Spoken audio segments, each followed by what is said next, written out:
세월이 얼마나 빨리 가는지 2018년도 이제 마지막 주간이 되었습니다. 오늘은 힘으로 건너지 못하는 홍해바다, 이런 제목으로 여러분에게 말씀을 드리고자 합니다. 이스라엘 백성들 약 한 200만 명이 홍해 앞에서, 뒤에는 애굽 군대가 그 병거와 마병을 앞세우고 바싹 따라붙는 그런 상황이었죠. 이스라엘 사람들은 애굽에서 노예 생활을 하다가 겨우 빠져나왔는데, 앞에는 홍해바다, 뒤에는 애굽 군대가, 오늘날로 말하면 대전차 부대가 지금 바싹 다가오고 있는 이런 상황인 것입니다. 이때 이스라엘 백성들은 모세에게 애굽에 매장지가 없어서 우리를 여기까지 이끌어 여기서 죽게 하느냐, 원망이 하늘을 찌르게 됩니다. 이때 모세가 아주 유명한 말씀을 하는데, 출애굽기 14장 13절로 14절에 보면 다같이 모세가 백성에게 이르되 너희는 두려워 말고 가만히 서서 여호와께서 오늘날 너희를 위하여 행하시는 구원을 보라. 너희가 오늘 본 애굽 사람을 또 다시는 영원히 보지 못하리라. 여호와께서 너희를 위하여 싸우시리니 너희는 가만히 있을지니라. 지금 이스라엘 백성들은 불평하며 원망하며 지금 차라리 애굽으로 돌아가는 것이 광야에서 죽는 것보다 낫다 하고 아우성칠 때에, 하나님의 사람 모세는 너희는 두려워 말고 가만히 서서 여호와께서 행하시는 그 구원의 역사를 보라. 오늘 본 애굽 사람들을 너희는 다시는 보지 못할 것이라.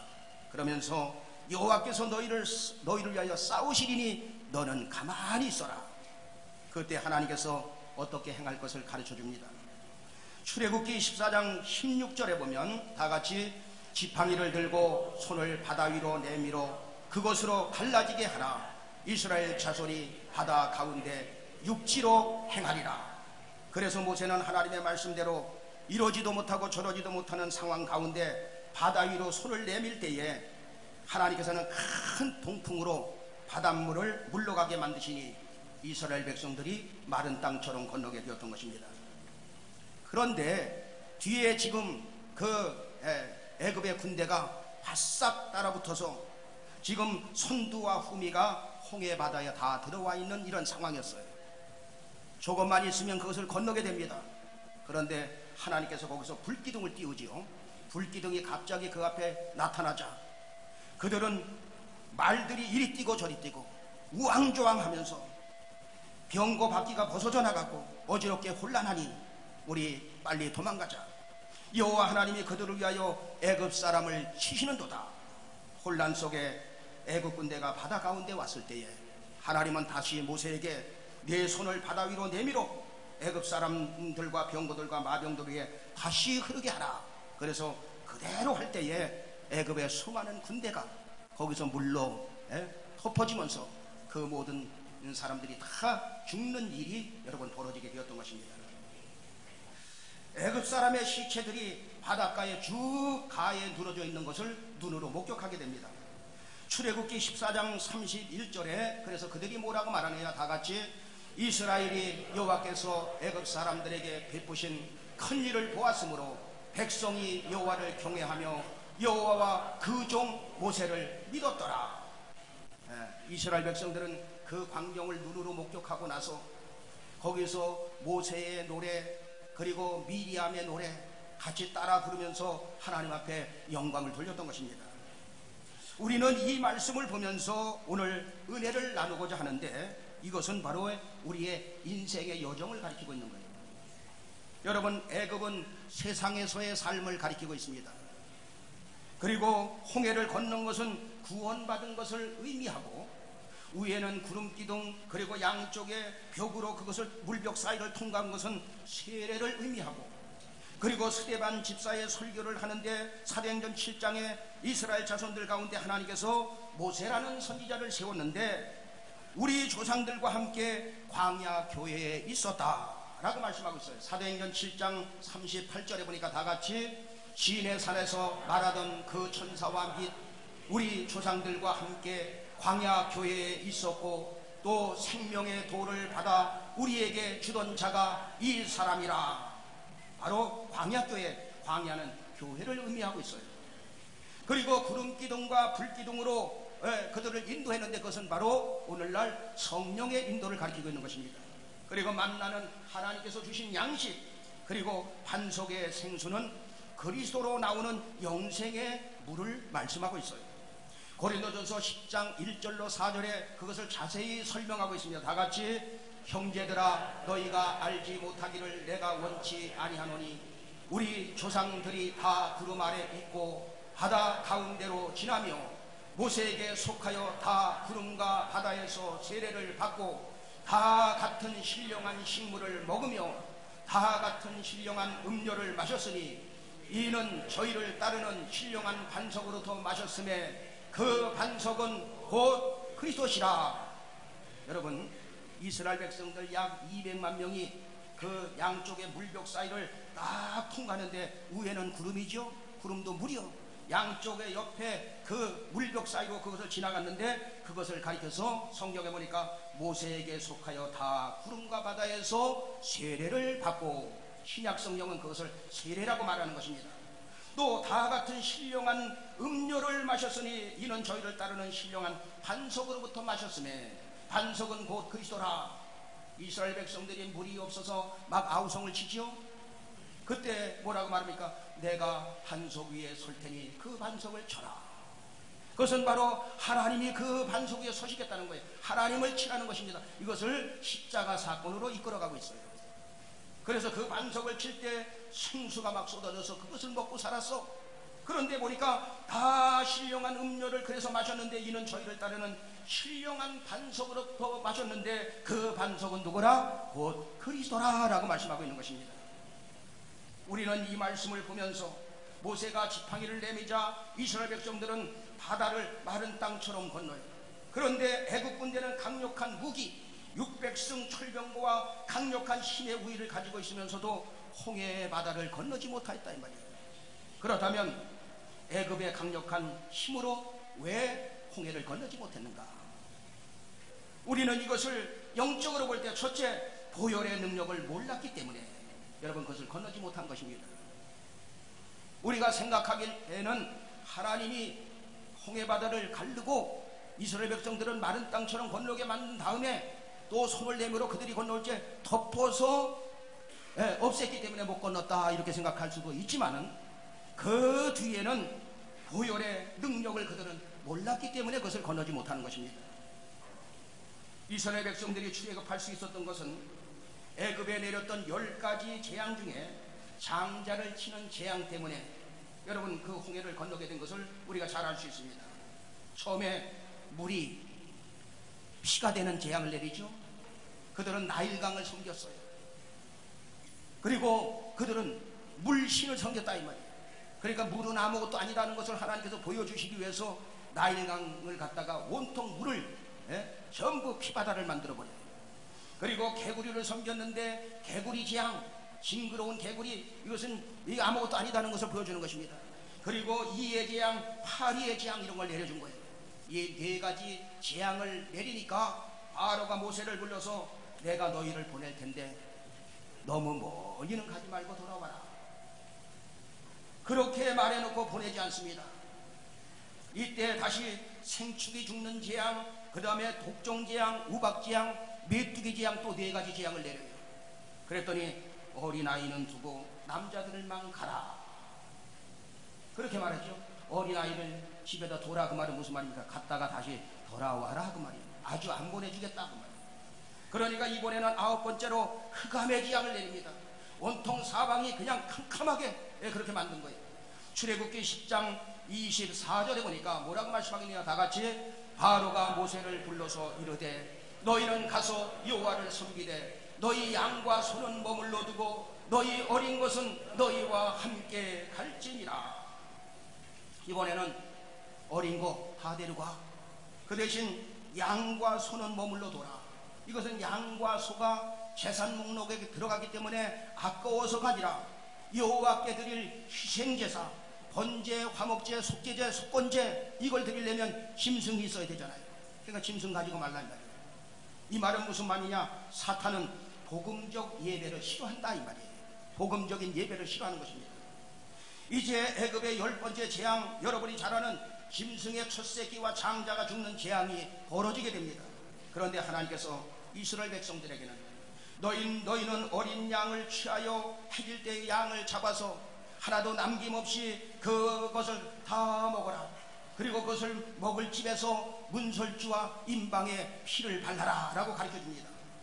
출애굽기 12장 13절에 또 뭐라고 말씀하느냐, 다같이 내가 애굽 땅을 칠 때에 그 피가 너희의 거하는 집에 있어서 너희를 위하여 표적이 될지라. 내가 피를 볼 때에 너희를 넘어가리니 재앙이 너희에게 내려 멸하지 아니하니라. 그래서 이스라엘 백성들은 어린 양을 잡아먹고 그 피를 문설주와 임방에 발라놓게 됩니다. 그랬더니 사망이 왔다가 그 피를 보고 그냥 넘어가는 것입니다. 넘어간다, 유월되었다 그런 뜻이에요. 그래서 그들은 유월절을 섬기게 되었던 것입니다. 그런데 그 피를 바르지 아니한 가정들, 애굽의 그 궁궐에서부터 시작해서 애굽의 전역에 모든 곡소리가 퍼져나오기 시작했어요. 왜 그렇습니까? 첫째 아들이 거기서 전부 전멸을 당하는 거예요. 그리고 짐승의 첫 새끼가 전부 죽습니다. 그런데 피 바르지 아니한 피 바른 가족만 모두가 사는 역사가 그대로 이루어지게 되었던 것입니다. 바로가 이번에는 출애굽기 12장 32절에 바로 모세를 불러가지고 다같이 너희의 말대로 너희의 양도 소도 몰아가고 나를 위하여 축복하라 하며, 이제는 어린아이, 양, 소, 희생제물들 있고 다 가지고 떠나라. 그래서 여러분, 피바른 가정들은 모두 홍해를 건너 광야의 땅에 이룰 수가 있었던 것입니다. 홍해는 바로 보혈의 능력으로 구원받은 하나님의 백성들이 하나님의 능력으로 건너는 세례의 강이었다 그 말이에요. 애국 군대는 보혈의 능력을 맛보지 못했습니다. 홍해는 병거로 건널 수 없어요. 그리고 말을 타고 건널 수 없습니다. 힘을 가지고도 건널 수 없습니다. 유월절 그 피가 이스라엘의 장자를 보호해주고 인도해 주었던 것처럼 피의 은혜를 입은 하나님의 백성들은 하나님이 보호하시고 하나님이 인도하시기 때문에 애굽 사람들은 그 이스라엘 백성들을 추격하면 추격할수록 그들은 저주를 받을 수밖에 없었던 것입니다. 여러분, 성경은 그렇게 말하죠. 창세기 12장 3절에 보면 뭐라고 말씀하고 있습니까? 다같이 너를 축복하는 자에게는 내가 복을 내리고 너를 저주하는 자에게는 내가 저주하리니 땅의 모든 족속이 너를 인하여 복을 얻을 것이니라 하신지라. 여러분들은 2019년도에 늘 축복하는 여러분 되길 예수 이름으로 축원합니다. 그리고 교회 안에서는 서로 물고 뜯으면 서로 여러분 망하는 거예요. 그렇기 때문에 무조건 연약한 성도도 서로 이끌어주고 밀어주고 끌어주고 축복을 빌길 예수 이름으로 축원합니다. 애국 군대가 이스라엘 백성들이 들을 다시 노예로 잡아가고 죽으려고 쫓아갔다가 자기들이 저주를 받아 온통 물에 수장되는 일이 벌어지게 된 것입니다. 여러분, 구원은 힘으로 받는 것 아니고 구원은 노력으로도 얻어지는 것 아니고 구원은 예수님 십자가의 보혈의 능력으로 구원을 받게 되는 줄로 믿습니다. 홍해는 아무나 건너는 게 아니에요. 유월절 어린 양 십자가의 은혜를 아는 사람만 건너게 되는 것입니다. 그래서 에베소서 2장 13절로 14절에는 뭐라고 말씀하고 있느냐, 다같이 이제는 전에 멀리 있던 너희가 그리스도 예수 안에서 그리스도의 피로 가까워졌느니라. 그는 우리의 화평이신지라. 둘로 하나를 만드사 중간에 막힌 담을 허시고 너희가 그리스도 예수 안에서 그리스도의 피로 하나님과 가까이 하게 되었다 그 말이에요. 예수님께서 그 피로 우리에게 화평을 이루신지라. 둘로 하나를 만들어서 중간에 막힌 담을 헐어버렸다. 애국 군대는 힘으로 홍해를 건널 수 없었지만 유월절 보혈의 은혜를 받은 하나님의 사람들은 믿음으로 하나님의 은혜로 홍해를 건너게 된 것을 믿으시면 아멘. 우리 여기에 모인 우리 2절만 한번 부르겠습니다.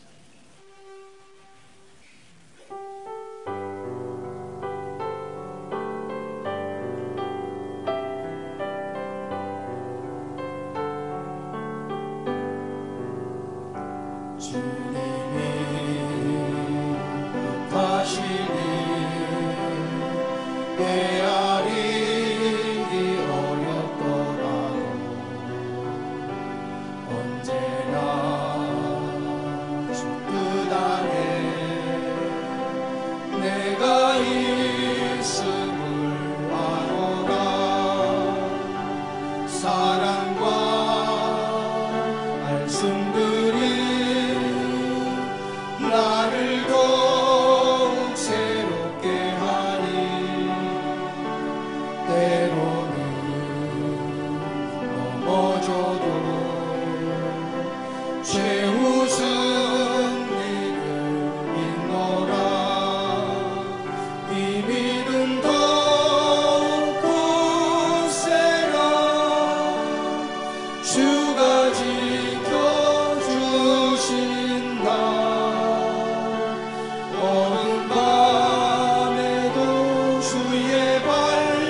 못했는가? 두 번째, 여러분 그들은 하나님의 은혜를 몰랐기 때문인 것입니다.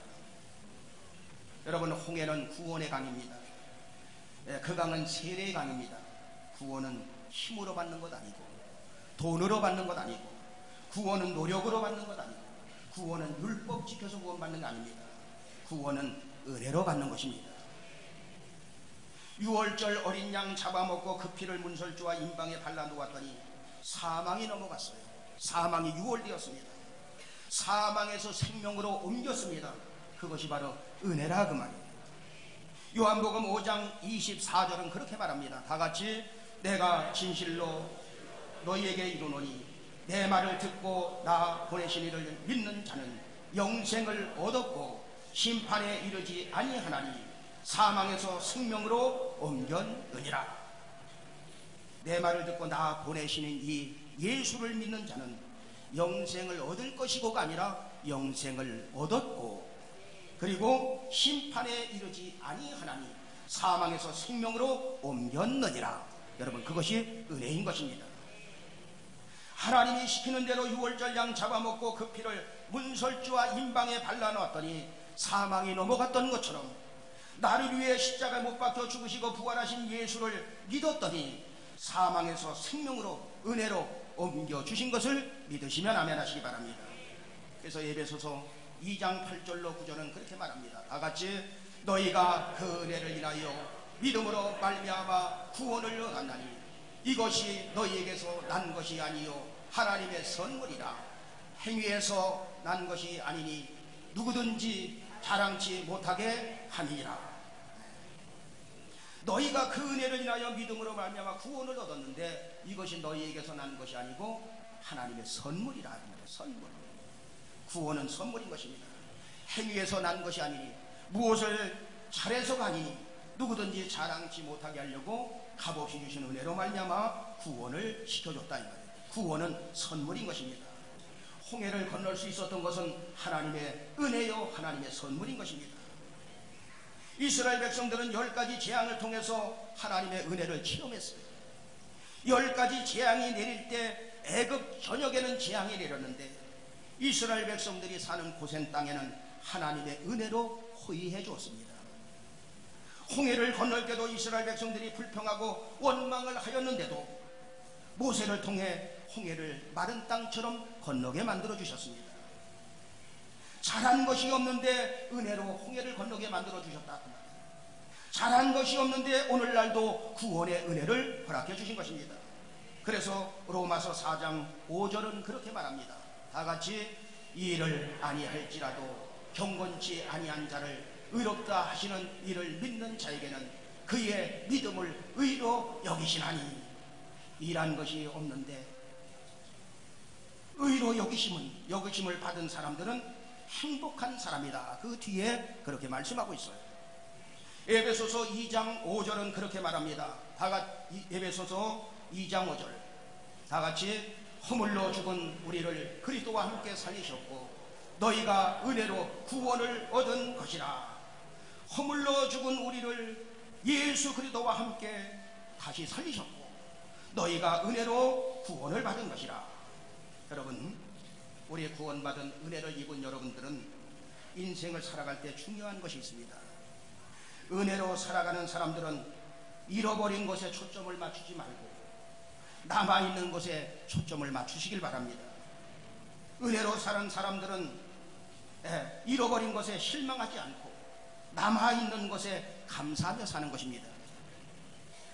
남아있는 것에 초점을 맞추며 사는 사람은 반드시 승리하게 될 줄로 믿습니다. 인생을 역전시킬 수 있다 이 말입니다. 여러분, 눕기서에 보면 유다 베들레헴은 말씀의 집 떡집을 가지고 있어요. 엘리멜렉은 하나님은 나의 왕이다 그런 뜻이에요. 그리고 나오미 행복이 기쁨이 그런 뜻입니다. 하나님의 말씀의 집에서 하나님은 나의 왕이다 행복하게 기쁘게 그 부부가 그렇게 살고 있었습니다. 그런데 두 아들 말론과 기론을 데리고 갑자기 흉년이 들자 모압이란 땅으로 이민을 가게 됩니다. 그런데 남편 죽고 두 아들이 죽고 나오미와 두 자부만 남게 됩니다. 여러분, 남편 죽고 두 아들 다 죽었는데 다 잃어버린 거 아닙니까? 다 죽었으니 다 잃어버린 거나 마찬가지예요. 그런데 하나님은 죽은 것에 초점을 맞추지 않고 남아있는 것에 초점을 맞춥니다. 남아있는 것으로 큰 역사를 이루며 인생을 역전시키는 모습을 룻기서를 통해서 우리는 알 수가 있어요. 룻기서 1장 3절에 보면 뭐라고 말씀하고 있느냐. 룻기서 1장 3절, 나오미의 남편 엘리멜렉이 죽고 나오미와 그 두 아들이 남았으며, 저기 보니까 그 두 아들이 남았으며, 남편은 죽었어요. 그런데 두 아들이 남았으며, 룻기서 1장 5절에 보니까 또 뭐라고 말씀하고 있느냐. 다같이 말년과 기련 두 사람이 다 죽고 그 여인은 두 아들과 남편의 뒤에 남았더라. 나오미는 남편 죽고 두 아들 죽고 그 뒤에 남았더라. 여러분, 우리는 인생을 살 때 잃어버린 것에 관심 두지 말고 남은 것에 기대를 가지고 살라 그 말이에요. 하나님은 언제나 잃어버린 것을 통하여 역사하시는 것이 아니라 남아있는 것을 통해 역사하시기 때문인 것입니다. 하나님은 우리의 없는 것을 통해 역사하시는 것이 아니라 나의 작은 것을 통해 역사하시는 거예요. 그래서 하나님은 사람을 만날 때 성경에 보면 네가 무엇을 원하느냐라고 말씀합니다. 또 하나는 네가 가진 것이 무엇이냐 그것을 묻습니다. 우리는 인생을 역전시키는 인생을 살기 위해서 때로는 자기 이름을 부르면서 요한아 네가 무엇을 원하느냐, 네가 가진 것이 뭐냐, 네가 좀 잘하는 게 있느냐, 자기 이름을 부르면서 스스로 한번 질문을 해보세요. 하나님은 모세를 부를 때 가장 왕성한 때 부른 게 아닙니다. 그의 나이 80세가 되었을 때 40에 광야로 쫓겨가서 장인의 양떼들을 돌보면서, 그때 양떼를 돌보는 것은 아주 천한 직업이었어요. 40년 동안 인생이 끝난 것처럼 보였습니다. 그런데 출애굽기 4장 2절에 하나님께서 나타나서 뭐라고 말씀하고 있느냐. 출애굽기 4장 2절에 다같이 여호와께서 그에게 이르시되 네 손에 있는 것이 무엇이냐. 그가 가로되 지팡이이다. 모세야, 네 손에 있는 게 무엇이냐? 지팡이뿐입니다. 여러분, 하나님은 보잘것없는 그 지팡이를 통해서 큰 역사를 이루신 줄로 믿습니다. 골리앗을 물리칠 때 다윗은 다른 무기를 가지고 물리친 게 아니라 너는 칼과 창과 단창으로 내게 나오지만 나는 만군의 여호와의 이름으로 간다. 유대 강야에서 양을 칠 때 물맷돌 던지는 연습을 늘 했는데 물맷돌을 가지고 나와서 골리앗을 쓰러뜨리고 블레셋을 단숨에 물리칩니다. 나라를 살리게 됩니다. 뭘로 나라를 살리게 됩니까? 작은 돌멩이로 나라를 살렸다 이 말이에요. 보잘것없는 작은 돌멩이를 가지고 나라를 살리는 거예요. 나오미가 베들레헴에 갈 때 자부 오르바는 자기 집으로 돌아가고 이제 자부 룻이 어머니를 따라갑니다. 남편도 죽고 다 죽었어요. 없어요. 이제 어머니를 따라가는데, 시어머니를 따라가는데 어머니가 유숙하는 곳에 나도 유숙하고 어머니의 하나님이 나의 하나님이 될 것입니다.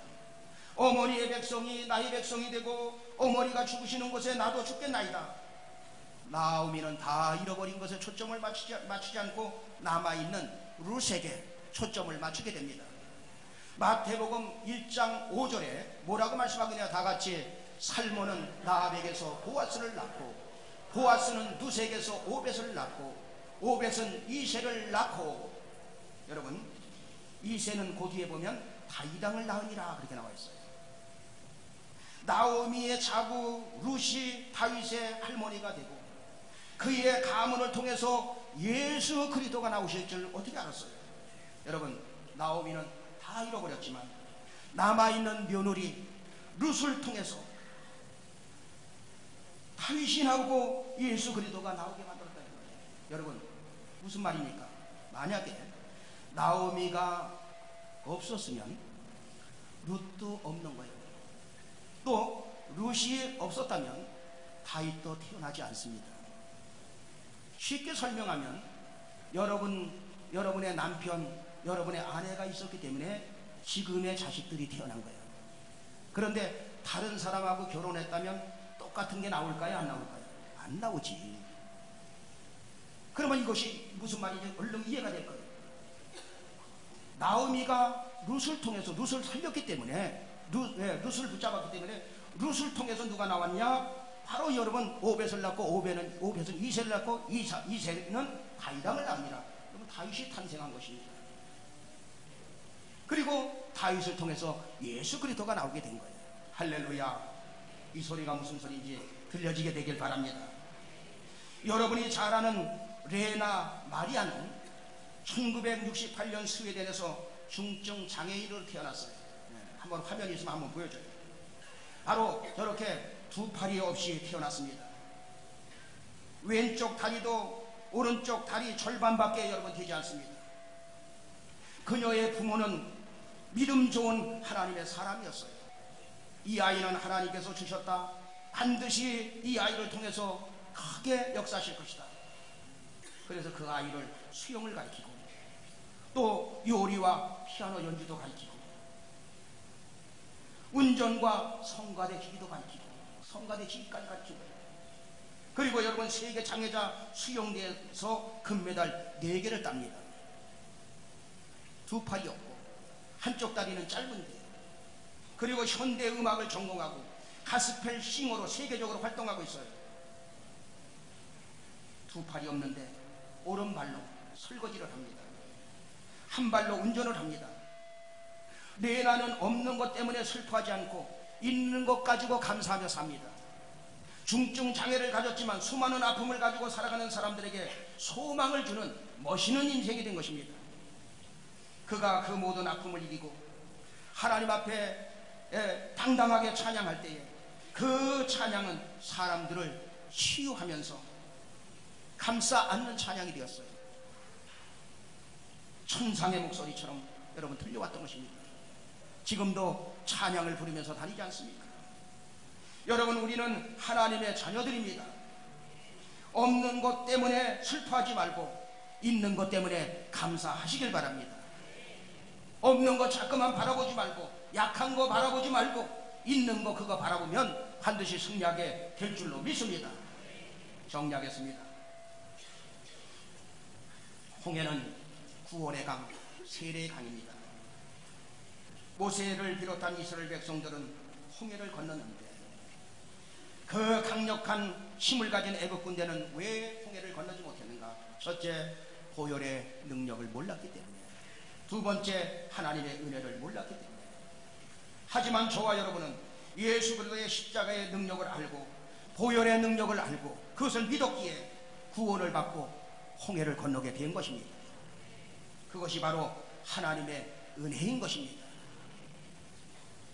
2019년도 우리는 인생을 살아갈 때 없는 것에 상처받지 말고 있는 것 가지고 하나님 앞에 나가면 됩니다. 우리는 잃어버린 것 때문에 아파하지 말고 지금 남아있는 것 가지고 하나님 앞에 다가가면 되는 것입니다. 그러므로 역전의 하나님을 만나시고 2019년도에 승리하시는 한 해가 되길 예수 이름으로 축원합니다.